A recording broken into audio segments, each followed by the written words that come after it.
Hey! Nouveau type de vidéo, nouveau décor et même nouvelle coupe de cheveux. Et si jamais vous entendez des bruits ou que vous voyez une bestiole passer derrière, c'est parce que dans mon nouveau fond il y a un petit meuble qui est derrière que vous ne voyez pas et que c'est aussi devenu le terrain de chasse de mon chat. Et donc si jamais vous la voyez passer, c'est complètement normal. Donc nouveau rendez-vous donc sur cette chaîne qui va être les rendez-vous culturels. C'est un nouveau type de vidéo que j'ai envie de lancer pour parler de livres. Toujours, mais plus dans ce que j'ai acheté, dans ce que j'ai découvert, de ce qui est intéressant, de ce que j'ai lu dans le mois qui est intéressant et pas forcément en attendant les chroniques associées. Pareil pour les séries, pareil pour les films, avec en plus des actualités, donc c'est-à-dire les sorties cinéma qui vont arriver parce que j'ai repris un abonnement cinéma, donc je me suis dit pourquoi pas parler de cette actualité cinématographique dans ce type de vidéo et aussi de d'autres thèmes culturels que je n'avais encore jamais abordés, type les expositions, les lieux que j'aurais découverts, les événements que j'aurais vécu par exemple, type salon, type grande date anniversaire. Tout ça, ça va devenir l'objet d'un nouveau type de vidéo qui j'espère vous plaira et j'espère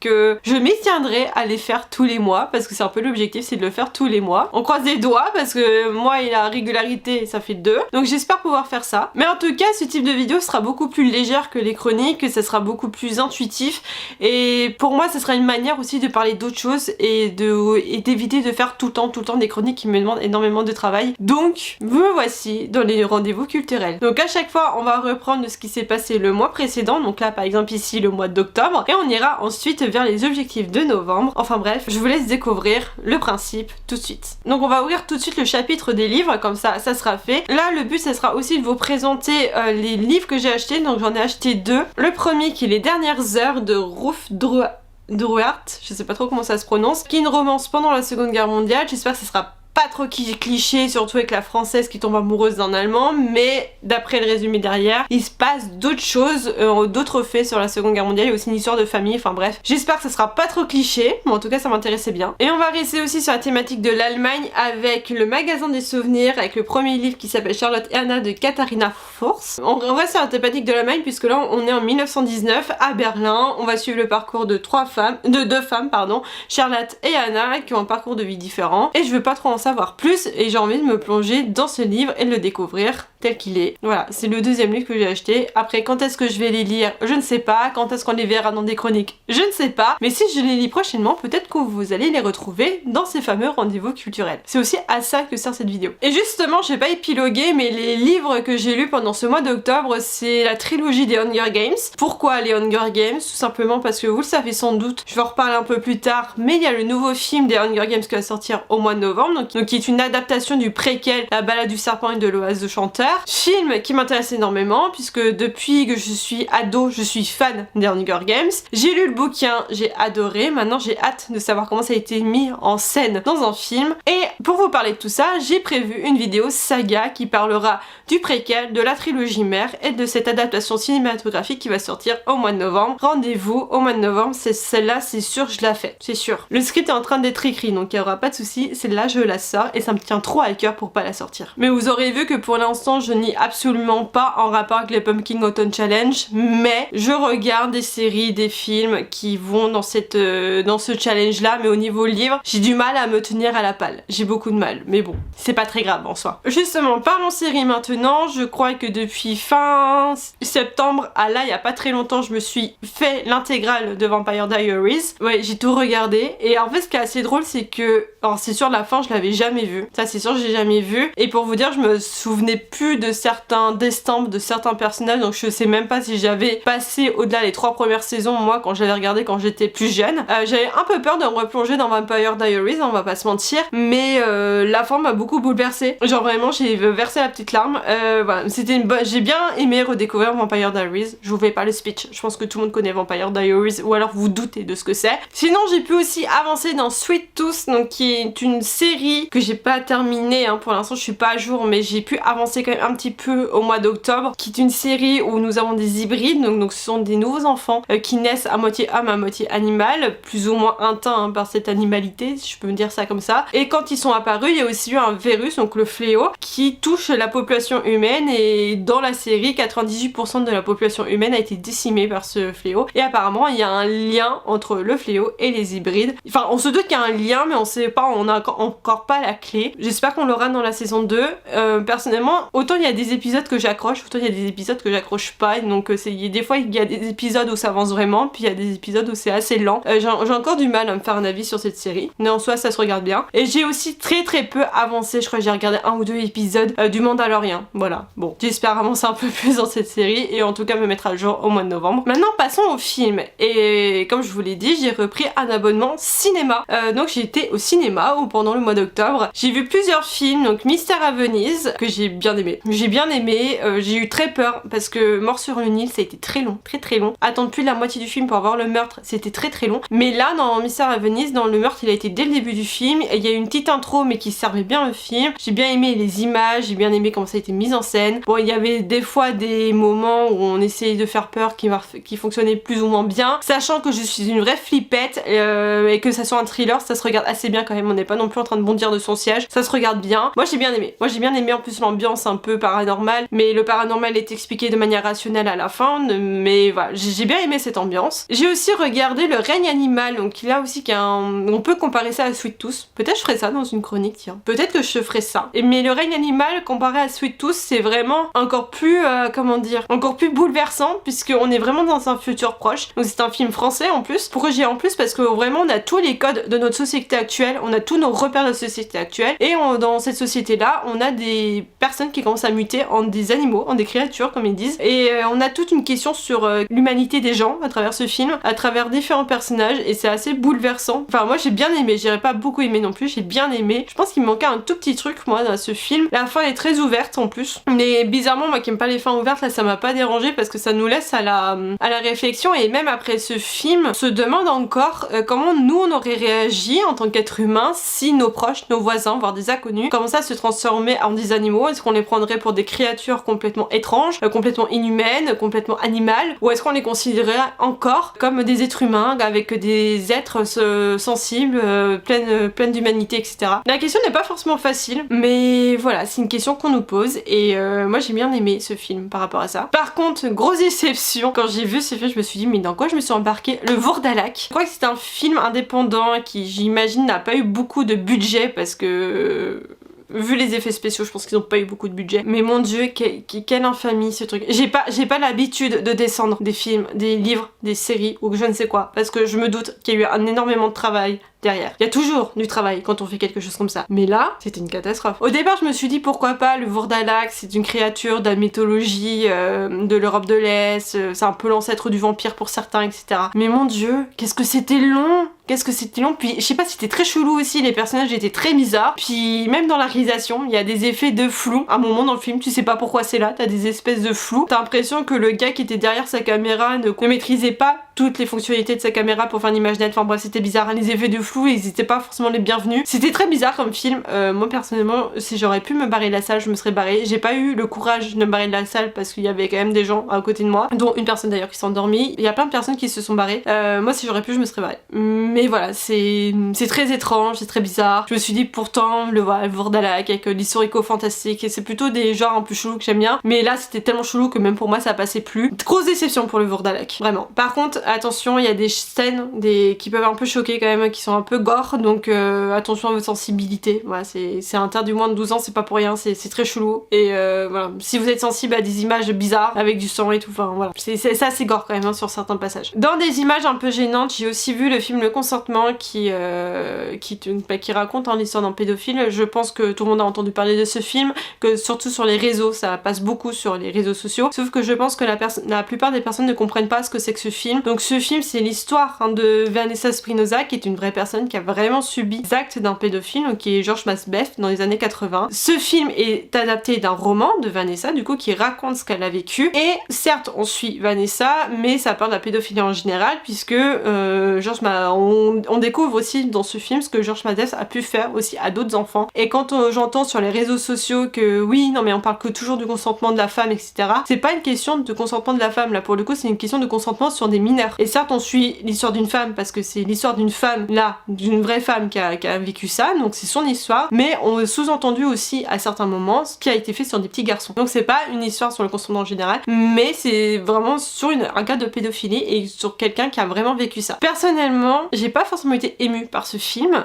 pas que je sois avec un cœur de pierre, c'est que je pense qu'il y a eu un loupé de la part de l'actrice qui a fait Vanessa, du coup je sais plus son nom. Personnellement, il y en a plein qui l'ont trouvé incroyable, mais moi je pense qu'elle avait pas assez le recul nécessaire pour m'emporter avec elle dans l'émotion du film en fait, et ce qui fait que j'ai pas réussi à être émue pendant ce film. Mais ça veut pas dire que je suis restée neutre, hein. Il y a des scènes vraiment très malsaines qui sont très dérangeantes. Pour vous dire, certes TikTok tout ça en parle, il y a des ados qui sont venus voir ce film. Je ne comprends pas pourquoi des ados vont voir ce film, parce que déjà pour moi adulte, quasiment 25 ans, c'était très malaisant à certains moments, c'était très gênant, ça aurait pas dû être interdit moins de 12 ans, parce que forcément quand t'as des ados qui viennent, surtout des jeunes filles qui viennent, forcément se barrent au milieu de la salle. Moi j'ai pas compris pourquoi c'est interdit de moins de 12 ans, je pense que ça aurait pu être interdit de moins de 16 ans au moins. Enfin bref, passons. Donc c'est pareil, si vous êtes très sensible à ce genre de scène, allez pas forcément voir ce film, c'est un conseil que je vous donne. Mais par contre le jeu de Monsieur Rouve là, de Jean-Paul Rouve je crois, ou Jean-Claude Rouve, je sais plus son prénom, mais de Rouve, et moi j'ai trouvé incroyable dans ce film. J'ai rien à redire sur son jeu de rôle, il a été incroyable du tout au long, et même malgré son jeu d'acteur, son recul, son histoire et ses années d'acteur, on voyait qu'il y avait des moments quand même dans ses yeux où il était pas serein en tournant certaines scènes pour dire à quel point c'était dérangeant. Je pense que ce qui a été rajouté, c'est qu'on raconte une histoire qui s'est vraiment passée, donc je pense que ça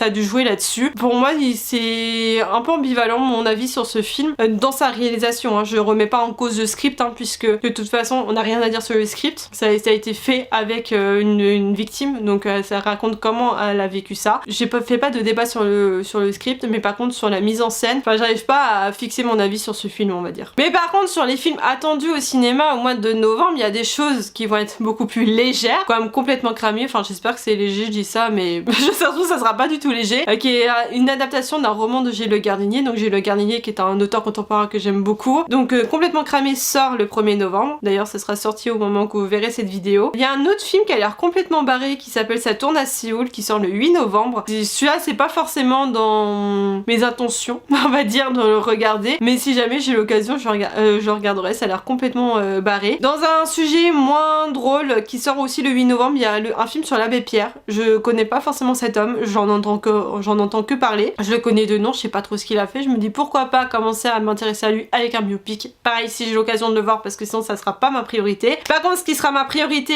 comme je vous l'ai dit tout à l'heure, ça va être le film Hunger Games, la balade du serpent et de l'oiseau chanteur, qui sort le 15 novembre. Ça forcément ça sera mon rendez-vous cinématographique, sans discuter, ça c'est sûr. Napoléon sort le 22 novembre avec Joaquin Phoenix. J'ai un peu peur de ce film parce que je pense qu'il y aura des grosses prises de liberté avec l'historique, notamment ça se voit dans la bonne annonce avec le moment où Marie-Antoinette se fait guillotiner, on voit un peuple en colère, alors que dans les faits ça s'est pas passé comme ça, au contraire la foule était très calme. Il y a des choses comme ça dans la bonne annonce me font un peu peur, mais vu que c'est les réalisateurs de Gladiator et que c'est Joaquin Phoenix, j'irai je pense voir ce film à un moment donné, ça c'est sûr. Et le 29 novembre sort Wish, Achat et la bonne étoile, donc du coup qui est le nouveau Disney. Celui-là c'est pareil, j'irai le voir à un moment donné, voilà c'est le nouveau Disney, c'est un film qui a été fait en l'honneur des 100 ans de la Walt Disney Company, et apparemment dans ce film on aurait l'origine de la bonne étoile qu'on retrouve dans plein de Disney et qui réalise les rêves. Donc voilà, j'ai hâte de voir ce que ça donne. J'ai un petit peu peur quand même parce que j'ai pas forcément été convaincue par les derniers Disney qui sont sortis. J'ai un petit peu peur, mais forcément comme c'est Disney j'irai le voir, donc voilà, c'est pas forcément le film que j'attends le plus, mais j'irai voir quand même ce que ça donne. Sinon dans les autres films que j'ai découverts qui soient pas au cinéma mais qui soient par des emprunts à la bibliothèque, il y a Padmavat, donc le dessin d'une reine, qui est un film bollywoodien qui raconte l'histoire de la reine Padmavati. Je vous en ferai certainement une chronique à un moment donné, je me demande même si ça vaut pas un zoom sur, je suis encore en train de me demander si je vous le mets dans une chronique avec d'autres films bollywoodiens que j'aurai l'occasion de regarder. Donc en fait je m'intéresse à ces films là depuis que j'ai vu l'exposition Bollywood, mais j'en reparlerai après. Soit je vous fais un zoom sur parce que finalement il y a beaucoup de choses à dire sur ce film, notamment sur l'histoire de ce film, notamment parce qu'il n'avait pas été très bien perçu en Inde au moment de sa réalisation et aussi à sa sortie, donc je sais pas si je vous ferai un zoom sur ce film ou pas, je me laisse le choix. Au-delà de ça c'est un film que moi j'ai bien aimé avec les couleurs tout ça, enfin la réalisation. C'est un film qui est assez long, 2h30, et j'ai pas vu le temps passer pendant 2h30, j'ai juste senti le moment passer parce que c'est un film en indie anti-moule, ça n'a pas été du tout tout doublé, que ce soit en français, en anglais ou que sais-je. Ça n'a pas été doublé, donc forcément quand tu lis les sous-titres pendant 2h30, un bout d'un moment j'avoue que j'ai fait une pause parce que je commençais à avoir flou, mais au-delà de ça, c'est très bien rythmé, j'ai pas vu le temps passer. Enfin c'était un très bon film pour moi, une très belle découverte. Et j'ai aussi redécouvert Joyeux Noël, qui est un film que j'aime beaucoup, que j'ai déjà vu, mais je pense qu'avec avec ce qu'on est en train de vivre en ce moment, avec toutes les guerres actuelles, je l'ai vu d'un nouvel œil ce film, et là je vous en parlerai pour le 11 novembre, une chronique autour des films sur la Première Guerre mondiale. Donc je vais aussi regarder plein d'autres films sur la Première Guerre mondiale ces prochains jours pour vous faire une chronique 100% cinéma pour le 11 novembre. Maintenant qu'on a balayé les livres, les séries et les films, on va parler de quelque chose que j'ai jamais parlé sur cette chaîne, qui sont les expositions. Et je tiens à parler de ces expositions sur cette chaîne, d'incorporer un peu plus les musées, les expos, le patrimoine, etc. En tout cas, on va commencer par ces petits rendez-vous culturels, je pense que ce sera bien. Donc dans les expositions vues, j'en ai vu deux qui étaient au musée du Quai Branly. La première qui s'appelle Senghor et les arts réinventés, l'universel, qui a commencé le 7 février et qui se termine là au mois de novembre, au 19 novembre 2023. Alors c'est une expo que je dirais que si vous n'êtes pas familier de l'art africain, si vous n'êtes pas familier de Senghor et si vous n'êtes pas familier de la négritude, c'est une expo qui peut être assez compliqué à aborder, même si j'ai vu ce que c'était que la négritude pendant ma licence de lettres, même si j'ai déjà vu le parcours de Senghor, qui c'était Senghor, je ne suis pas forcément familière de l'art africain, je ne connais pas les codes, et ce qui fait que parfois c'était assez compliqué à aborder pour moi en tout cas, de comprendre pourquoi ces œuvres étaient là par rapport à la pensée de Senghor, puisque cette exposition retrace la pensée de Senghor à travers les arts, donc, et ça c'était assez compliqué de comprendre en fait le lien, voilà, parce que je connais pas les codes. Par contre il y a quand même des extraits d'écrits de Senghor à un moment, il y a des poèmes qui sont lus. J'aime bien aimer cette partie, enfin je me sentais un peu plus familière du coup parce que je connaissais Senghor et j'aime beaucoup la plume de Senghor. Voilà, si jamais vous avez l'occasion d'aller la voir, dépêchez-vous, c'est jusqu'au 19 novembre. Par contre une expo qui a ouvert en septembre, donc le 26 septembre, et que j'ai beaucoup aimé, qui est Bollywood Superstar, et c'est là vous avez le temps, c'est jusqu'au 14 janvier 2024. Donc l'exposition Bollywood, qui est une exposition qui parle du cinéma indien, donc de Bollywood, d'où le nom, qui retrace vraiment les histoires, les prémices du cinéma indien jusqu'à aujourd'hui, donc les superstars de ce cinéma là. C'est très bien construit, l'expo est assez grande, moi personnellement je crois que j'ai mis 1 heure, ouais j'ai bien mis 1 heure à la faire, j'ai bien mis 1 heure, et encore j'ai pas regardé tous les extraits cinématographiques qui étaient là, mais voilà, en prenant mon temps, en lisant tous les panneaux, en regardant les costumes qui étaient là, qui étaient magnifiques, franchement c'est une super belle expo, enfin moi j'ai bien aimé. C'est très abordable là pour le coup, que soyez débutant, que vous n'y connaissiez absolument rien, vous découvrez complètement ce que c'est, il n'y a aucun souci, c'est complètement abordable, même pour les enfants, il y a un livre de visite pour les enfants qui a été construit. Enfin bref, c'est super abordable. Si vous êtes déjà amateur de ce cinéma là, je pense que vous pourriez découvrir des choses sur le cinéma indien, notamment toute la partie sur l'itinérance avec les objets, notamment les objets en fait qui ont été exposés, qui ont servi à l'itinérance du Bollywood. Ça je pense que vous pourriez découvrir, voir les costumes je pense aussi, peut-être sur la dernière partie avec la période contemporaine, peut-être vous ça vous semblera un peu trop familier, enfin bref je sais pas, mais par contre si vous êtes vraiment spécialiste de la question, je pense que cette expo là n'est pas faite pour vous, parce que si vous êtes vraiment spécialiste de la question, je pense que ça sera que de la révision pour vous et que vous allez rien apprendre de nouveau, je pense. Mais en tout cas cette exposition était très bien faite, elle était très bien menée, la scénographie se faisait vraiment d'une manière très fluide, il y avait des zooms souvent sur des acteurs, sur des thèmes qui revenaient principalement dans le film bollywoodien. Enfin voilà, c'était une super belle expo, mais en tout cas j'ai bien aimé, et moi qui n'y connaissais absolument rien, ça m'a donné envie de regarder des films de Bollywood, notamment Padmavat, ce qui était un extrait du coup de films qui étaient dans l'exposition. Voilà, j'ai pris la photo du nom du film et j'ai été la voir. Il y a d'autres extraits de films aussi qui m'ont bien plu, qui m'ont donné envie de regarder les films, j'ai pris les photos des cartels, donc voilà. Donc il y aura forcément des films bollywoodiens qui vont revenir sur cette chaîne. Je vais reparler du Bollywood sur cette chaîne, ça c'est sûr. Par contre des expositions qui ouvrent au mois de novembre et qui m'intéressent énormément, on a Métro, le Grand Paris en mouvement, qui va commencer le 8 novembre et qui sera là jusqu'au 2 juin 2024, qui est à la Cité de l'Architecture et du Patrimoine. Celle-là, j'essaierai, si je vais la voir, j'essaierai de la coupler avec l'exposition sur Notre-Dame. Il y a une exposition aussi sur Notre-Dame et les bâtisseurs actuellement à la Cité de l'Architecture, donc si j'irai la voir, je pense que je ferai les deux expos. Et une autre exposition qui m'intéresse à moitié, qui est le Paris de la Modernité, qui va commencer du 14 novembre et qui va se terminer au 14 avril 2024, qui sera au Petit Palais. C'est une exposition d'art, donc j'ai un peu de mal à savoir si je vais avoir envie d'y aller, mais en tout cas si j'ai l'occasion, pourquoi pas. Par contre les expositions qui ont ouvert là au mois d'octobre et que j'ai vraiment envie de voir et qui m'intéressent, alors la première c'est Bijoux de scène de la Comédie Française, qui a commencé le 6 octobre et qui sera disponible jusqu'au 4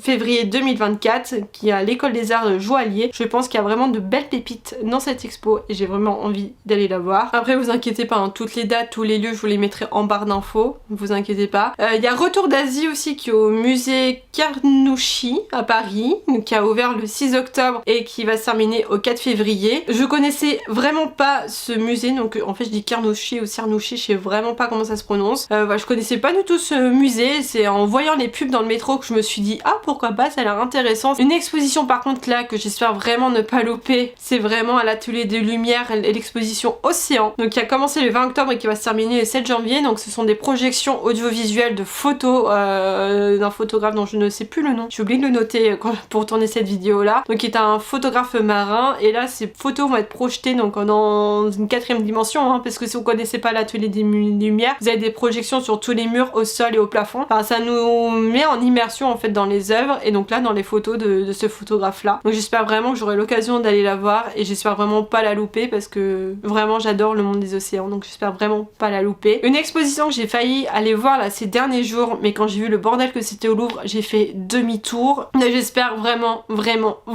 avoir l'occasion de la voir parce que sinon je serais dégoûtée. C'est les Trésors de Notre-Dame qui a ouvert le 19 octobre et qui va se terminer au 19 février 2024 au Louvre. Donc Trésors de Notre-Dame, Notre-Dame de Paris, pour ceux qui me suivent vous savez à quel point j'adore cette cathédrale, via Quasimodo, etc., etc. Donc je vous avoue que si je loupe cette expo j'aurais un peu la haine, mais je pense que très sincèrement un samedi matin, premier créneau d'ouvert, si jamais je me trouve un samedi où ça sera ouvert, je pense que je pourrais aller la voir parce que là j'avais trouvé un créneau en après-midi, l'après-midi au Louvre, vous savez que c'est mort. J'ai vraiment hâte d'aller voir cette expo dans de meilleures conditions. Et une exposition qui est ouverte au Muséum d'Histoire Naturelle qui s'appelle Monde Perdu, donc qui a ouvert au 14 octobre et qui va être là jusqu'au 16 juin 2024. Donc c'est une exposition en réalité virtuelle, si j'ai bien compris, sur les mondes disparus avec les dinosaures, etc. Voilà, juste pour l'idée d'immersion et voir comment ça a été mené et donné. Voilà, j'ai hâte d'aller voir cette exposition là. C'est pas forcément le sujet en lui-même qui m'intéresse, c'est plutôt de comment ça a été construit avec la réalité virtuelle, parce que voilà, pour ceux qui me connaissent pas, je suis médiatrice culturelle dans la vraie vie, et ce qui fait que toutes ces questions d'exposition, de comment ça a été mis en scène, tout ça,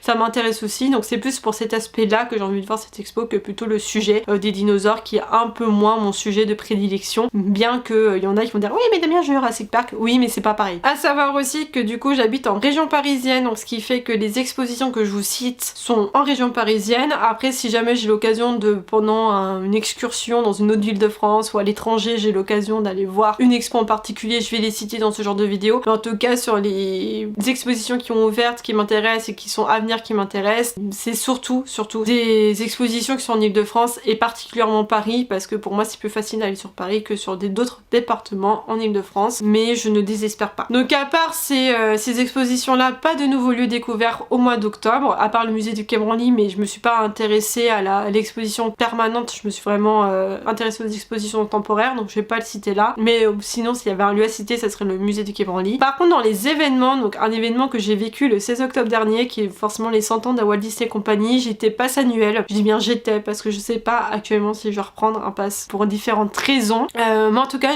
j'aurais pas la chance mais j'ai eu l'occasion d'aller aux 100 ans de la Walt Disney Company qui s'est déroulé le 16 octobre dernier.